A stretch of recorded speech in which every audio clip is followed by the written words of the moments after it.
મોરારી બાપુની અઢિયાની વાર્તા કહે છે, જાણો આ વિડીયોમાં જાણો। નમસ્તે મિત્રો, જો તમે અમારી આ ચેનલ પર નવા હોય તો ચેનલને સબસ્ક્રાઇબ કરો।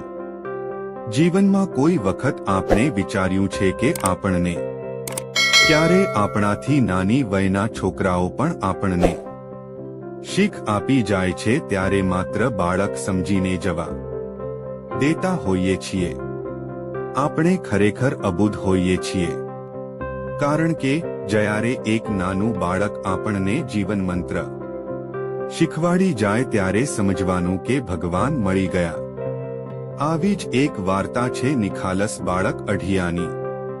અઢિયો એક પંજાબી છોકરો અને પોતે એક અનાથની જિંદગી જીવતો। કોઈ ક્યારેક ખાવાનું આપે તો જામી લેતો અને ગમે ત્યાં પોતાની મસ્તીમાં સૂઈ રહેતો। ન મંજિલ હતી ન તો ઠેકાણું, બસ હાલત લઈ જાય ત્યાં જાય। તે એક દિવસ રખડતો હતો ત્યારે એક સાધુને મળી ગયો। સાધુ પણ અઢિયાની જેમ સરળ અને સહજતાવાળા શીલવાન સાધુ। અઢિયાની અને સાધુની મુલાકાત થઈ ગઈ અને સાધુને અઢિયાના નિખાલસ સ્વભાવ સાથે મનમેળ બેસી ગયો। થોડી જ ક્ષણની મુલાકાતમાં એક ગુરુ અને ચેલાનું સ્વરૂપ તે સાધુ અને અઢિયાના સંબંધમાં જોવા મળ્યું। સાધુએ અઢિયાને પૂછ્યું, બેટા શું કરે છે તું? અઢિયો જવાબ આપતા કહે છે, કોઈ મંજિલ નથી, કોઈ ઠેકાણું પણ નથી, અને કોઈ જમવાનું આપે તો જમી લઉં છું। ગુરુને અઢિયાની નિખાલસ અને સત્ય વાતોથી મજા આવી અને અઢિયાને કીધું, તું મારા આશ્રમમાં મારી સાથે રહેવા આવીશ? અઢિયો નિખાલસતાથી હા પાડે છે, પણ અઢિયો એક શરત રાખે છે, જો હું અનાથ છું પણ ખાધે પીધે હું જબરો છું, કેમ કે મારે 2.5 શેર લોટની બાટી રોજ જોશે અને સાથે સબ્જી, ચાવલ, દૂધ, લસ્સી એ બધું અલગથી। ખાલી 2.5 શેર લોટની તો બાટી જ જોશે, અને મારું નામ પણ અઢિયો એટલા માટે જ પડ્યું કારણ કે હું રોજ 2.5 શેર લોટનું જમતો। અને ગુરુએ જવાબ આપતા કહ્યું, કોઈ વાંધો નહીં, ઠાકોરજીની દયાથી ઘણું બધું છે આશ્રમમાં, અનાજ કોઠાર ભર્યા છે। અઢિયા, તું આવ ભાઈ, ચાલ મારી સાથે આશ્રમમાં તરીને મારી દોસ્તી જામશે અને મારે તારો સથવારો થશે। અઢિયો ફરી પાછો કહે છે, તમે કહેશો તે કામ કરીશ, પણ જ્યારે જમવા બેસું ત્યારે કોઈ પણ બંધન નહીં કરું। ગુરુજી કહે, કોઈ વાંધો નહીં, ખાવું હોય એટલું ખાજે, પણ તું ચાલ મારી સાથે। અને અઢિયો નિખાલસ સ્વભાવથી ગુરુની સાથે આશ્રમમાં જાય છે। 3-4 દિવસ વીતી ગયા ને ગુરુએ અઢિયાને બોલાવ્યો ને કહ્યું, અઢિયા, આશ્રમનો વર્ષોથી એક નિયમ છે। અઢિયો પૂછે છે, શેનો નિયમ? ગુરુ કહે, આશ્રમમાં 11ના દિવસે ઉપવાસ કરવાનો હોય છે। અને અઢિયો જબકી ગયો અને ગુરુને પૂછ્યું, મહિનામાં કેટલી વાર આવે? મહિનામાં 2 વાર। અઢિયો કહે, આપણે તો ઉપવાસના નહીં કરીએ, તમને ખબર તો છે કે મારે રોજ 2.5 શેર લોટની બાટી જોઈએ। અઢિયો ખીજાઈ ગયો। ગુરુજી કહે, અઢિયા, મહિનામાં 2 વખત ઉપવાસ કરવામાં તને શું વાંધો છે? અઢિયો, હું ઉપવાસ નહીં કરું, તમે કહો તો આશ્રમમાં રહું, નહીંતર હું જાઉં। ગુરુજી, અરે પણ હું તને આશ્રમમાંથી જવાનું કોણ કહે છે? 11નો ઉપવાસ કર તો સારું। અઢિયો, તો હું જાઉં છું। અઢિયો ના માન્યો તે ન જ માન્યો અને ગુરુએ કહ્યું કે કોઈ વાંધો નહીં, તું જમી લેજે, પણ અહીંયા આશ્રમમાં તને જમવાનું 11ના દિવસે નહીં બનવાનું, દૂર સામે જંગલમાં જઈને તારી રીતે બનાવીને ખાઈ લેવાનું। અઢિયો, પણ 2.5 શેર લોટ અને બીજું સીધું સામગ્રી મારે જોશે તે હું મારી રીતે આશ્રમમાંથી લઈ જઈશ. ગુરુજી, અઢિયા, હજી કહું છું બેટા, ઉપવાસ કર તો સારું. અઢિયો, ઓમ નમો નારાયણ, હું જાવ છું. ગુરુજી, અરે પણ ઉભો રે અઢિયા, તું ભાઈ જમી લેજે બસ. થોડા દિવસમાં દશમ આવી અને સાંજે ગુરુજી એ કહ્યું, બેટા અઢિયા, કાલે 11 છે. અઢિયા કહે, હા ગુરુજી. કાલે હું મારી રીતે જંગલમાં બધું સીધું લઈને જમવાનું બનાવી લઈશ. 11ની સવારનો સૂર્ય ઉગ્યો અને ગુરુએ કહ્યું કે બેટા હજી વિચારી લે અને ઉપવાસ કરી લે. અઢિયો પૂરું. હઠાગ્રહ વાળો જિદ્દી છોકરો ન માન્યો.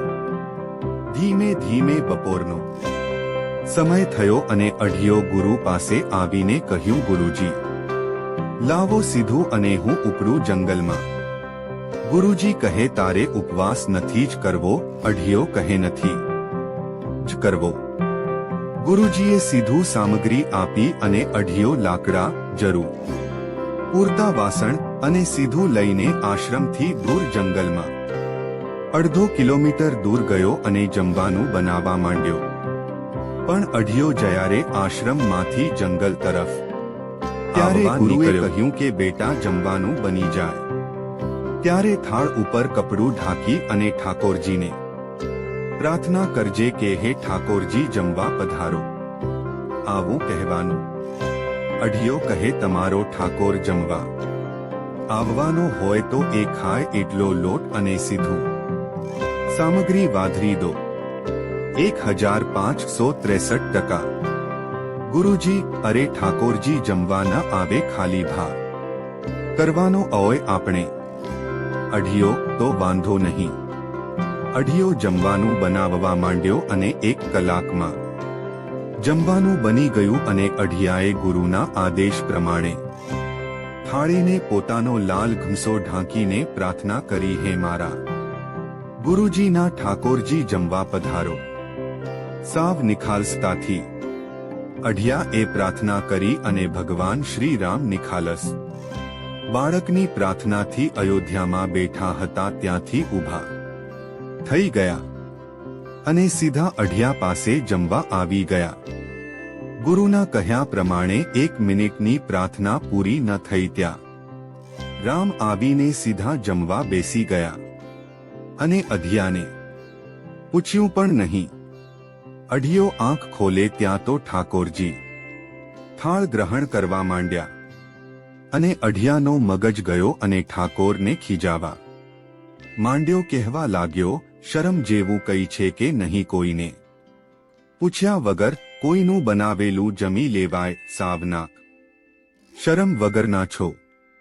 પણ ભગવાન શ્રી રામ કંઈ પણ બોલ્યા. વાર બધું જમી ગયા. જમીને સીધા ઊભા થઈને ગાયબ. અઢિયો બધો સામાન લઈને પાછો આશ્રમમાં આવ્યો અને ગુરુજીને ખખડવા લાગ્યો, તમારા ઠાકોર તો શરમ વગરના છે, કંઈ પણ બોલ્યા વિના આવીને સીધો જમવા જ બેસી ગયો અને હું તો પ્રાર્થના કરતો હતો ત્યાં આવીને જમવા બેસી ગયો.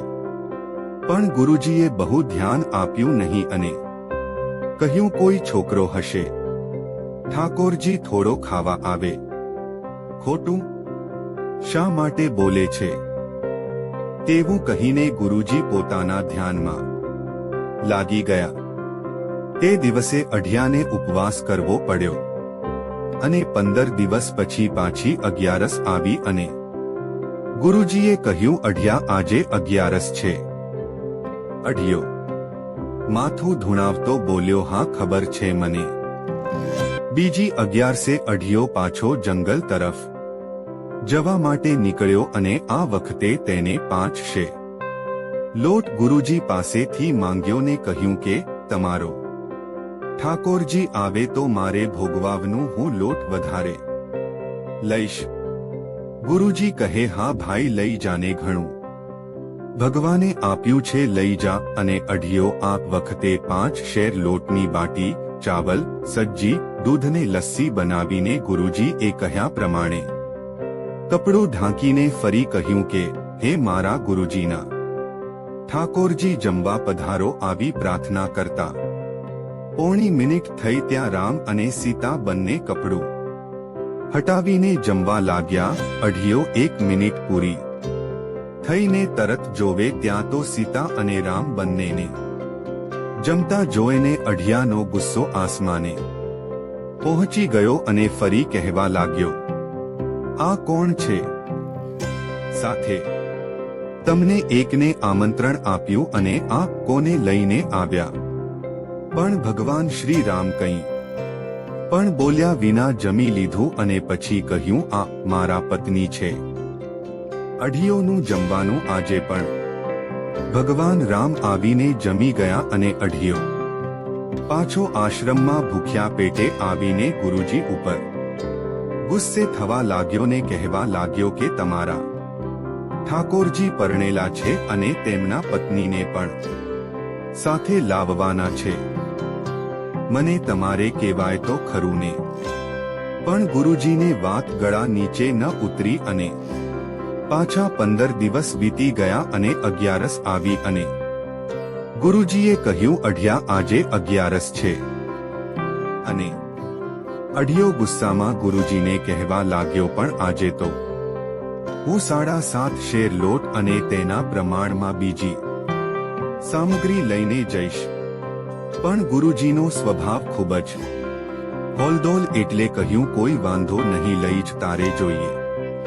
એટલું અઢિયો આગળના ક્રમ અનુસાર ત્યાંથી નીકળ્યો અને જંગલમાં જઈને બધું જમવાનું બનાવીને નિખાલસ ભાવે પ્રાર્થના કરી, હે મારા ગુરુજીના ઠાકોરજી, જમવા પધારો. અને અઢિયાની પ્રાર્થના પૂરી થાય પેલા ભગવાન શ્રી રામ, સીતા અને લક્ષ્મણ સહિત જમવા લાગ્યા.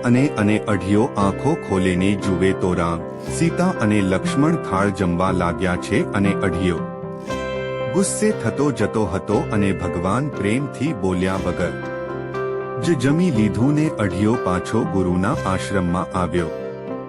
અને ગુરુજીએ પૂછ્યું, જમ્યો? અને અઢિયો કાંઈ પણ બોલ્યા વગર મોં ચડાવીને ચાલ્યો ગયો અને પોતાનું કામ કરવા લાગ્યો. ફરી પાછા 15 દિવસ ગયા ને દર વખતની જેમ આ વખતે પણ પોતાનો ભાગ મેળવીને 10.5 શેર લોટ અને બીજી જરૂરિયાતવાળી સામગ્રી લઈને જંગલમાં ગયો. બધું જમવાનું તૈયાર કર્યું અને પછી ફરી ગુરુના આદેશ પ્રમાણે, હે મારા ગુરુજીના ઠાકોરજી, જમવા પધારો. અને આ વખતે તો શ્રી રામ, લક્ષ્મણ, જાનકી જય બોલો, હનુમાન કી ચારે દેવતાઓ પધાર્યા અને જમી લીધું. આ વખતે તો અઢિયો કંઈ પણ બોલ્યો નહીં અને ચૂપચાપ ગુસ્સાથી લાલ થઈને બેઠો રહ્યો. માત્ર એટલું જ બોલ્યો, તમારે જમો. અને તે દિવસે તો આશ્રમમાં આવીને અઢિયો ગળગળો થઈ ગયો અને કહ્યું કે તમારો ઠાકોરજી તો દર વખતે માણસને વધારતો જ જાય છે. પણ ગુરુજી કહે, આપ રોજ આવું કહે છે, પણ આમાં કંઈક તો સાચું છે. બદલો લેવા માંગતો હતો.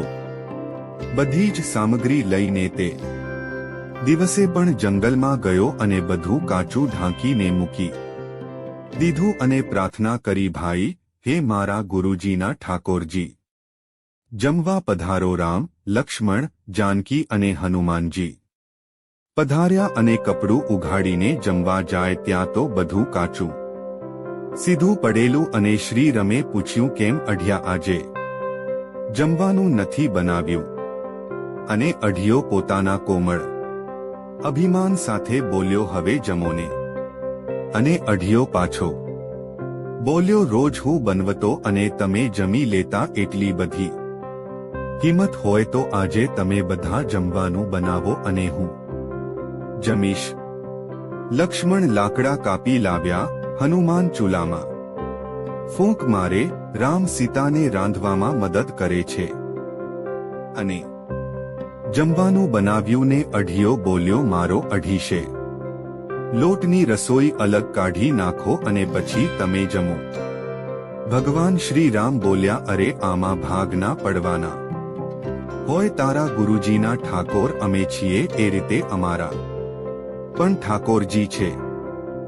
ભગવાને અઢિયાને માનવીને થાળ તૈયાર કર્યો અને શ્રીરામે ભગવાન ભોળાનાથને પ્રાર્થના કરી, હે આખા વિશ્વના ઠાકોરજી જમવા પધારો. અને ત્યાં તો ભગવાન શિવની સાથે આખી જમાત જમવા આવી અને પંગતમાં જમવા બેસી ગઈ. અને વળી અઢિયો અકળાયો કે મારો અઢીશે નો ભાગ મને આપીને એ બધાને જમાડો.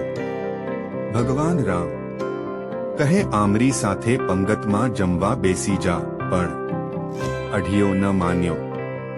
માં સીતાના હાથે બનાવેલી રસોઈ અને એ ખૂટે બધા જ ભગવાન અને તેના ગણોએ જમી લીધું અને એક કોળિયો બાકી રહ્યો. માં સીતા ખૂબ જ પ્રેમ અને ભાવથી અઢિયાને વધેલો કોળિયો મોંમાં મૂકી દે છે. પછી તો જ્યાં એ કોળિયો મોઢામાં ગયો અને અઢિયાને બ્રહ્મ જ્ઞાન થયું અને ઊભો થઈને માત્ર એટલું જ બોલ્યો, હું જ્યાં સુધી પાછો ન આવું ત્યાં સુધી કોઈ અહીંયાથી જતા નહીં. અને ભાઈ અઢિયો તો આશ્રમમાં દોડતો આવ્યો અને ગુરુને કંઈ પણ કહ્યા વગર અઢિયો જંગલમાં લઈ ગયો. અને ગુરુજી જુએ ત્યાં તો ગુરુજીની આંખો ફાટેલી રહી ગઈ. દેવતાનો મેળો જોઈને ખુશી નથી સમાતી. ગુરુજી બધા જ દેવતાઓ પેલા તો અઢિયાના પગમાં પડી ગયા અને કહ્યું, આજથી હું તારો ગુરુ નહીં, પણ આજથી તું મારો ગુરુ છે. આવું કહેતાની સાથે ગુરુજી અને અઢિયો બંનેની આંખમાંથી નીર દડ દડ વહેવા લાગ્યા અને ભેટી પડ્યા. તમારો આભાર.